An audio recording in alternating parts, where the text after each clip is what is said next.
Hello അസ്സലാമു അലൈക്കും.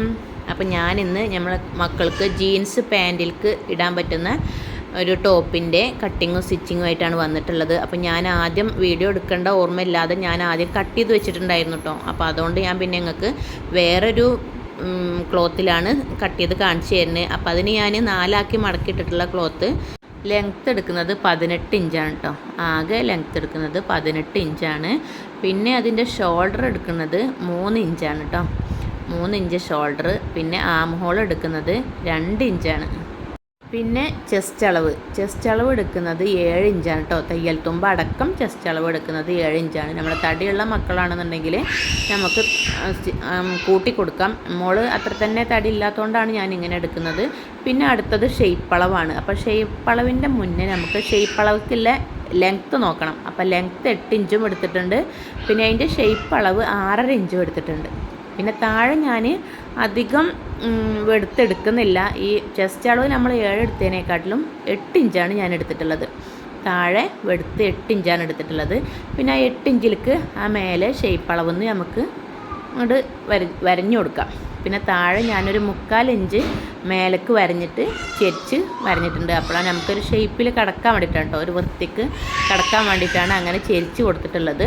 പിന്നെ ഇത് സൈഡിൽ ഓപ്പൺ കൊടുക്കാൻ വേണ്ടിയിട്ടാണ് കേട്ടോ. ആ ഓപ്പൺ കൊടുക്കാൻ ഞാൻ 6 ഇഞ്ചാണ് എടുത്തിട്ടുള്ളത്. അപ്പോൾ അവിടെ നമുക്കൊന്ന് അടയാളപ്പെടുത്തി കൊടുക്കാം. അതിനുശേഷം ആം ഹോൾ അടയാളപ്പെടുത്തിയിട്ട് നമുക്ക് വരഞ്ഞ ഭാഗത്ത് കൂടെ കട്ട് ചെയ്ത് കൊടുക്കാം. ഈ വീഡിയോ നിങ്ങൾ സബ്സ്ക്രൈബ് ചെയ്യാതെയാണ് കാണുന്നുണ്ടെങ്കിൽ സബ്സ്ക്രൈബ് ചെയ്ത് സപ്പോർട്ട് ചെയ്യുക. ഓൾ എന്ന നോട്ടിഫിക്കേഷനും കൂടി എനേബിൾ ചെയ്ത് വെക്കുകയാണെങ്കിലുള്ളൂ ഞാൻ വീഡിയോ അപ്ലോഡ് ചെയ്യുമ്പോഴൊക്കെ നിങ്ങൾക്ക് നോട്ടിഫിക്കേഷൻ വരിക. അപ്പോൾ അതുകൊണ്ട് എല്ലാവരും സബ്സ്ക്രൈബ് ചെയ്ത് സപ്പോർട്ട് ചെയ്യുക കേട്ടോ. കമൻറ്റ് ചെയ്യാനും ലൈക്ക് ചെയ്യാനൊന്നും മറക്കരുതേ. അങ്ങനെ ഞാനിത് കട്ട് ചെയ്തെടുത്തിട്ടുണ്ട്. പിന്നെ എനിക്കതിൻ്റെ ഈ ഷോൾഡറിൻ്റെ ഭാഗം യോജിച്ചിട്ടാണ് കേട്ടോ വരുന്നത്. അത് ഒരു തുണി ഞാൻ 4 ആക്കി മടക്കിയിട്ടതുകൊണ്ടാണ് കേട്ടോ അങ്ങനെ വരുന്നത്. നമ്മൾ 2 തുണി ഇങ്ങനെ മടക്കിയിടുകയാണെങ്കിൽ നമുക്കത് വരില്ല. ഞാൻ അങ്ങനെ ആയതുകൊണ്ടാണ് എനിക്ക് അവിടെ ഒരു കട്ടിങ് വന്നത്. അപ്പോൾ അതെന്താണെന്ന് ആരും വിചാരിക്കരുത്. പിന്നെ എനിക്ക് ക്രോസ് പീസാണ് വേണ്ടത്. അപ്പോൾ നമുക്ക് ഇനി എങ്ങനെയാണ് സ്റ്റിച്ച് ചെയ്യുക എന്നുള്ളത് നോക്കാം. അപ്പോൾ അതിന് ക്രോസ് പീസോളം എടുത്തിട്ടുണ്ട്. പിന്നെ ഈ ഷോൾഡറിൻ്റെ ഭാഗത്ത് നമുക്കൊന്ന് മടക്കി സ്റ്റിച്ച് ചെയ്യണം. അപ്പോൾ അതിന് ഞാൻ 2 പീസ് എടുത്തിട്ടുണ്ട് കേട്ടോ. നല്ല വെടുത്തൊന്നും ഇല്ലാത്ത കാരണം എൻ്റെ അടുത്തുള്ള കട്ട് പീസ് കൊണ്ടല്ല ഞാൻ സ്റ്റിച്ച് ചെയ്യണത്, അതുകൊണ്ടാണ് കേട്ടോ. അതിനാകെ 1 ഇഞ്ചേ ഞാൻ എടുത്തിട്ടുള്ളൂ. വെടുത്ത് 1 ഇഞ്ചേ എടുത്തിട്ടുള്ളൂ. പിന്നെ എനിക്ക് തുണിയുടെ നല്ല വശം ഏതാ ചീത്ത വശം ഏതാണെന്ന് മനസ്സിലാവണില്ല കേട്ടോ. അതുകൊണ്ടാണ് ഞാനതിങ്ങനെ നോക്കുന്നത്. അപ്പോൾ അതിൻ്റെ നല്ല വശത്ത് വെച്ചിട്ട് ഈ കട്ട് പീസിൻ്റെ ഈ നമ്മൾ ചെറിയ പീസ് എടുത്തിട്ടുണ്ടല്ലോ അതിൻ്റെ വക്ക് അവിടെ വെച്ച് കൊടുത്തിട്ട് നമുക്ക് സ്റ്റിച്ച് ചെയ്യാം. അതിനുശേഷം നമുക്ക് ബാക്കിലേക്ക് മറിച്ച് കൊടുക്കാം. ചീത്ത വശത്തേക്ക് മറിച്ച് കൊടുക്കുകയാണ് കേട്ടോ വേണ്ടത്. വീഡിയോയിൽ കാണുന്നില്ലേ, അതേപോലെ തന്നെ ഇങ്ങനെ മറിച്ചിട്ട് ഉള്ളിലേക്ക് മറിച്ച് സ്റ്റിച്ച് ചെയ്ത് കൊടുക്കുക കേട്ടോ. അപ്പോൾ അങ്ങനെ 2 ഷോൾഡറും അതുപോലെ ചെയ്യാം. പിന്നെ ക്രോസ് പീസ് എടുത്തിട്ടുണ്ട്. ഇതിൻ്റെ അടുത്ത് എല്ലാം ചെറിയ ചെറിയ പീസായതുകൊണ്ട് ഞാൻ അതൊക്കെ ഏച്ച് കൊടുത്തിട്ടാണ് കേട്ടോ ഞാൻ എടുത്തിട്ടുള്ളത്. അപ്പോൾ എനിക്കൊരു മോഡൽ ഇഷ്ടമായി കഴിഞ്ഞാൽ ഞാനത് എങ്ങനെയെങ്കിലും അത് സ്റ്റിച്ച് ചെയ്യാൻ നോക്കും കേട്ടോ. അതുകൊണ്ടാണ് ഞാൻ ഈ ചെറിയ ചെറിയ കട്ട് പീസ് എടുത്തിട്ടടക്കം ഞാനിത് സ്റ്റിച്ച് ചെയ്യണത്. കാരണം ഈ ക്ലോത്തും എനിക്ക് നല്ലോണം ഇഷ്ടമായിട്ടോ. അപ്പോൾ അതുകൊണ്ട് ഒരു ചെറുത് എന്തെങ്കിലും ആകെ 1/2 മീറ്റർ ഉണ്ടായിരുന്നുള്ളൂ. അപ്പോൾ എങ്ങനെയെങ്കിലും സ്റ്റിച്ച് ചെയ്യണമെന്ന് വിചാരിച്ചിട്ട് ഞാൻ സ്റ്റിച്ച് ചെയ്തതാണ്. അപ്പോൾ ക്രോസ് പീസ് നമ്മൾ ആം ഹോളിൽ വെച്ചിട്ട് ആദ്യം സ്റ്റിച്ച് ചെയ്ത് കൊടുത്തിട്ടുണ്ട്. അതിനുശേഷം അതും ഉള്ളിലേക്ക് മടക്കി സ്റ്റിച്ച് ചെയ്യാം കേട്ടോ. പിന്നെ അത് നമുക്ക് വള്ളിയാണല്ലോ ഷോൾഡർക്ക് വേണ്ടത്. അപ്പോൾ അതുകൊണ്ട് ആ വള്ളിയും അതോടുകൂടെ തന്നെ മടക്കി സ്റ്റിച്ച് ചെയ്ത് കൊടുക്കുക. അതിനുശേഷം 2 സൈഡും സ്റ്റിച്ച് ചെയ്യാം കേട്ടോ.